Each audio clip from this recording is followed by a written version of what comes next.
passe de zéro à héros en SEO, je suis ravi de te retrouver pour un nouvel épisode. Aujourd'hui, on va continuer à parler des backlinks, les liens que tu dois obtenir d'autres sites internet vers le tien pour augmenter ta réputation et remonter sur Google. Mais avant ça, une petite intro. Moi, c'est Dimitri Ajon, je suis le dirigeant et fondateur de l'agence web Infoconception et mon métier, c'est la création de sites internet, le référencement et les réseaux sociaux. Donc si tu as un besoin sur ce type d'activité, n'hésite pas à me contacter, à mettre un commentaire sur cette vidéo et ou sur ce podcast d'ailleurs, puisque ce podcast, c'est officiel. Je le lance maintenant à la fois en audio sur Spotify et j'essaye de mettre un format vidéo que je vais pouvoir retranscrire sur YouTube, sur Spotify en format vidéo, etc. L'objectif de ce podcast Zéro Héros en SEO, c'est de te donner des astuces concrètes en 5 à 10 minutes par épisode pour que ce soit pas trop lourd, que tu puisses le regarder ou l'écouter en voiture en allant au travail et quand tu arrives au boulot, et puis tu es déjà plus intelligent que quand tu étais parti puisque tu as appris un nouveau truc en référencement naturel. En tout cas, je l'espère. Du coup, n'hésite pas à me dire ce que tu en penses dans les commentaires, tu mets une note sur la plateforme de ton choix pour me dire ce que tu penses du podcast, ça me ferait super plaisir. Allez, on y va, on rentre dans le vif du sujet. Aujourd'hui, je voulais continuer la mini-série sur les backlinks et je voulais te parler qu'est-ce que je m'étais noté? Je voulais te parler de la cohérence. Je voulais te parler du copywriting. Ok. Alors, pourquoi on parle de cohérence?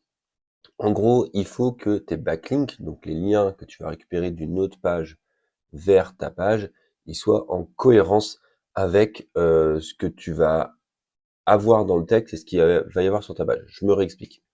Si tu places un lien sur un autre site internet, ce lien, on l'a dit dans les épisodes précédents, il faut qu'il soit au sein d'un texte, vraiment au centre de la page, dans la page, en haut si tu veux, mais vraiment dans un texte.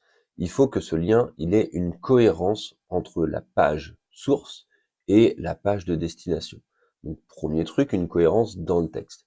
Si ton texte, il parle de peinture et que ton lien, il fait un lien vers je sais pas, des tuyaux PVC, ça n'a aucun sens, il n'y a aucune cohérence.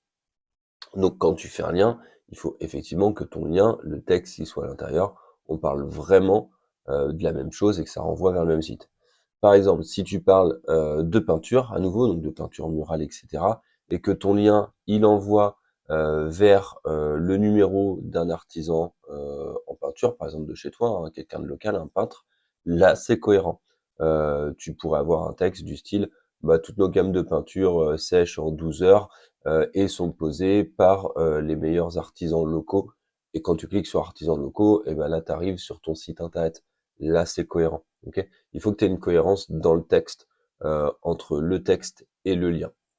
Après, bien sûr, il faut une cohérence sur la page de destination, ça on en a déjà parlé. Si tu fais un lien sur artisan local et que après tu arrives sur une page qui n'a rien à voir sur ton propre site internet, c'est pas cohérent.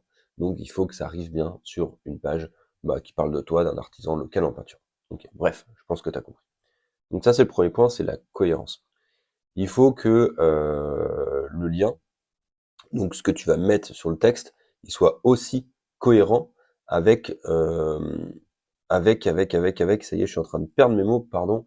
Il faut que ton texte, il soit cohérent avec le reste de ta phrase.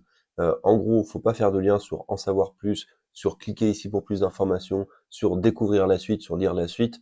Ça marche pas. Il faut bien que ton lien, il soit sur un mot, sur une phrase qui soit cohérente avec ton texte et qui soit cohérente avec ta page de destination. Ok? Bon, je pense que tu as bien compris, pour l'esprit de cohérence, il faut quelque chose de très naturel. Tu parles de quelque chose, tu prends un ou deux mots dans ta phrase, tu l'envoies vers un site internet, ça c'est un backlink naturel. Après, je te parlais de title, donc de titre de ton lien. À chaque fois que tu crées un lien en HTML, donc la programmation là, des sites internet, tu as la possibilité d'ajouter un titre à ton lien. Il faut que que tu le fasses déjà, c'est intéressant. Et c'est intéressant parce que tu peux indiquer, en plus du texte sur lequel il y a ton lien, ce que Google va trouver derrière. Donc sur le backlink que tu as eu, imaginons c'était artisan local en peinture, là. Toutes nos peintures sont séchage en 12 heures et posées par des artisans locaux. Hop, artisans locaux renvoie vers une page de ton site internet.